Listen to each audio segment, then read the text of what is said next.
ورفعنا لک ذکرک، تو اللہ نے مقام کتنا بلند و بالا دے دیا جب اللہ کا الحاکمین نے معراج کروائی۔ دیکھیں معراج بذات خود نبی علیہ السلام کے مقام و مرتبے کو ثابت کرتی ہے کہ اللہ نے آج تک کسی نبی کو آسمانوں کی سیر نہیں کروائی، وہ بھی رات کے مختصر سے حصے میں چند لمحات چند گھڑیوں کے اندر اللہ نے مکہ سے بیت المقدس، اب وہاں پہ سارے انبیاء صفوں کے اندر موجود ہیں، کسی امام کے منتظر ہیں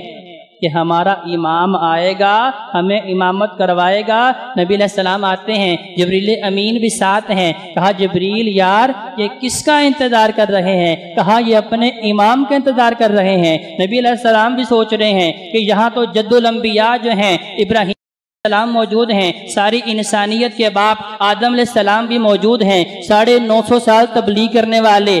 رب کے لاڈلے نوح علیہ السلام موجود ہیں، اسماعیل موجود ہیں، سب سے بڑے صابر ایوب موجود ہیں، یعقوب موجود ہیں، سب سے خوبصورت یوسف موجود ہیں، اللہ کی روح عیسیٰ موجود ہیں، کلیم اللہ موسیٰ موجود ہیں۔ جہاں ان کی امامت کون کروائے گا؟ جبریل امین نے ہاتھ پکڑا، لا کے مصلی امامت پہ کھڑا کر کے بتا دیا کہ جہاں انبیاء کی بات بھی نہیں چل سکتی، آج کا مسلمان لوگوں کی باتیں پیش کرتا ہے۔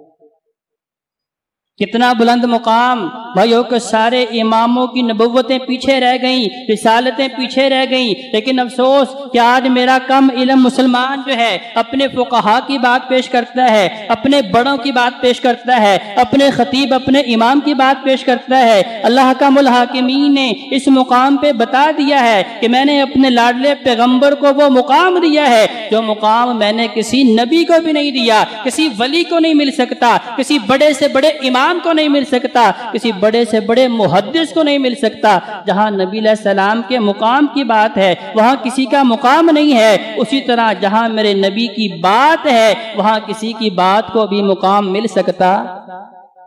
نہیں مل سکتا۔ تو بھائیو اس کا مطلب یہ ہے کہ اللہ نے میرے محبوب پیغمبر علیہ السلام کو وہ مقام عطا فرمایا ہے جو کائنات میں کسی کے مقدر میں نہیں آیا، اس لیے ہمیں نبی علیہ السلام سے محبت کرنی چاہیے۔ لوگ اس لیے بھی محبت کرتے ہیں کہ بھی بندہ خوبصورت بڑا ہے، نبی علیہ السلام کا حسن کیسا ہے؟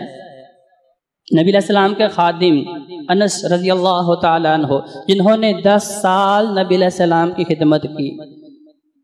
تو آج کسی کے ملازم سے بھی پوچھ کے دیکھیں نا کہ بھئی آپ فلاں فیکٹری میں فلاں کارخانے میں کام کرتے ہیں، بتائیے ان کا رویہ کیسا ہے؟ تو وہ شکووں کی ایک بڑی سی فہرست بتا دے گا کہ بھئی وہ لوگوں پہ خرچ کرتا ہے، ہمیں ٹائم پہ تنخواہ نہیں ملتی، لوگوں کے اندر کھانے تقسیم کرتا ہے، ہمیں کبھی کھانے کا پوچھا تک نہیں، لوگوں میں سبیلیں لگاتا ہے، ہمیں کبھی پانی کی بوند تک پوچھی نہیں۔ ملازم شکوہ کرتے ہیں جس ادارے میں موجود ہیں، جس کے ہاں وہ ملازم ہیں، لیکن میرے محبوب پیغمبر علیہ السلام کے ہاں 10 سال خدمت کرنے والے انس بن مالک رضی اللہ تعالیٰ عنہ بتاتے ہیں کہ میں نے 10 سال نبی علیہ السلام کی خدمت کی، بڑی دفعہ ایسا بھی ہوا کہ نبی علیہ السلام نے کام بھیجا ہے لیکن کم سنی اور بچپنے کی وجہ سے میں وہ کام بھول گیا، بچوں سے کھیلنا شروع کر دیا، حتیٰ کہ نبی علیہ السلام انتظار کر کر کے آئے، مجھے دیکھا، میرا چہرہ فک ہو گیا، لال ہو گیا کہ نبی علیہ السلام مجھے ڈانٹیں گے، برا بھلا کہیں گے، ماریں گے،